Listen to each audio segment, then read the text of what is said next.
Mata Martin. Oke, sebelumnya saya infokan bahwa ini sebenarnya adalah old post ya guys. Sebetulnya saya menonton film ini sudah lama. Saya baru bisa menggarap materinya saat ini karena banyaknya kesibukan saya beberapa bulan terakhir ini.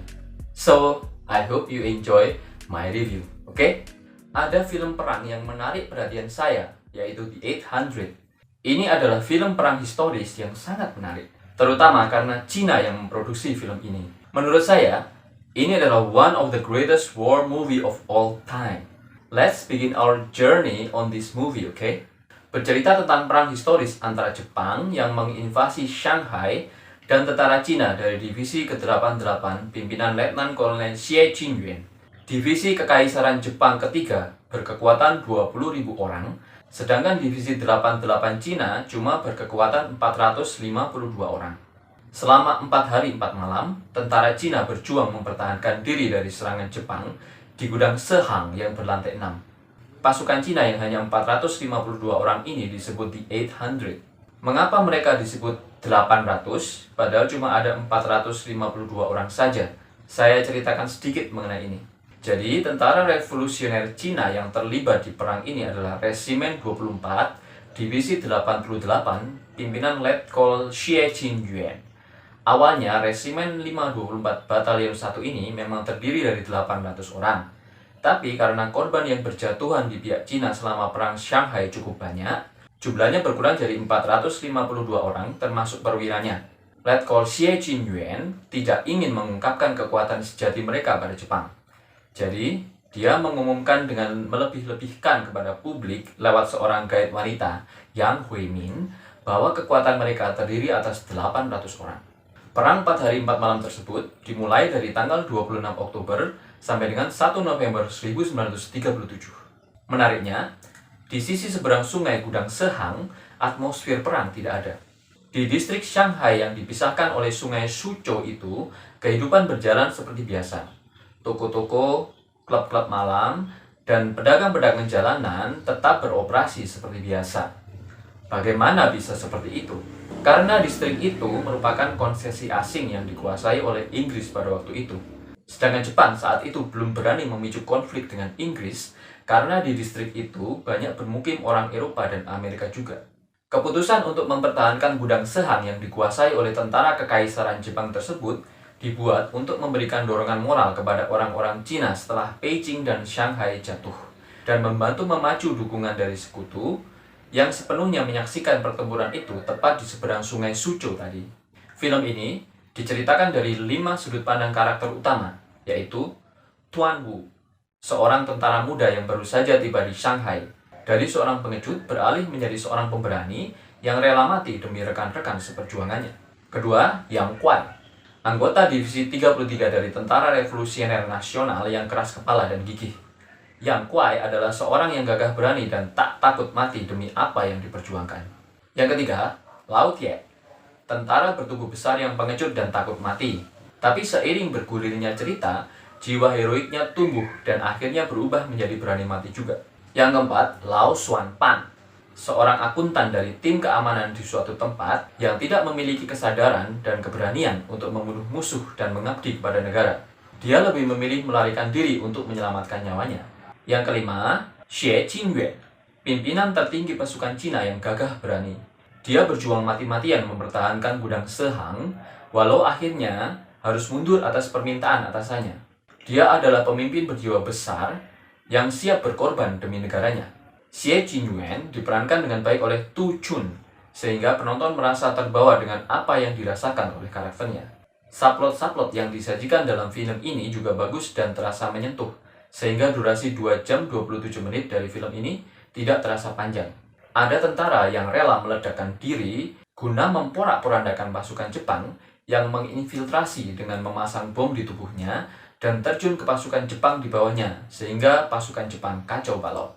Ada pelajar dari distrik konsesi asing yang menyeberang dengan diam-diam lewat sungai ke Gudang Sehang karena kagum dengan perjuangan tentara-tentara di situ.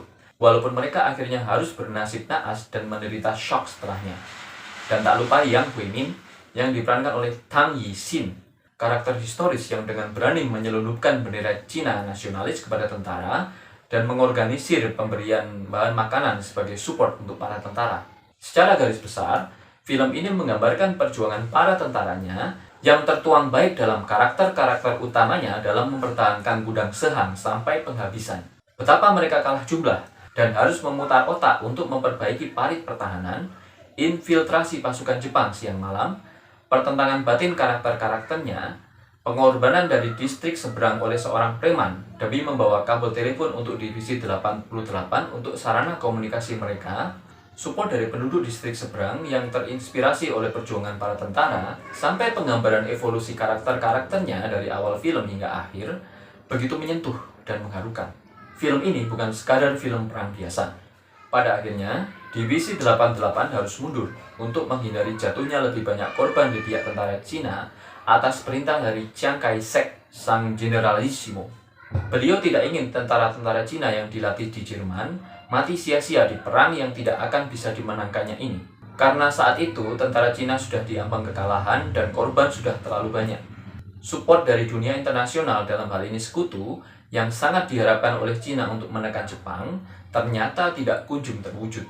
Dengan terpaksa, Letkol Xie Jinyuan diperintahkan mundur ke daerah konsesi Inggris di seberang sungai di tengah malam, tanggal 1 November 1937. Tentara-tentara yang terluka menawarkan diri untuk tetap tinggal di gudang Sehang, melindungi rekan-rekan mereka yang menyeberang dari serbuan malam tentara Jepang, supaya tidak menjadi beban bagi mereka yang masih sehat.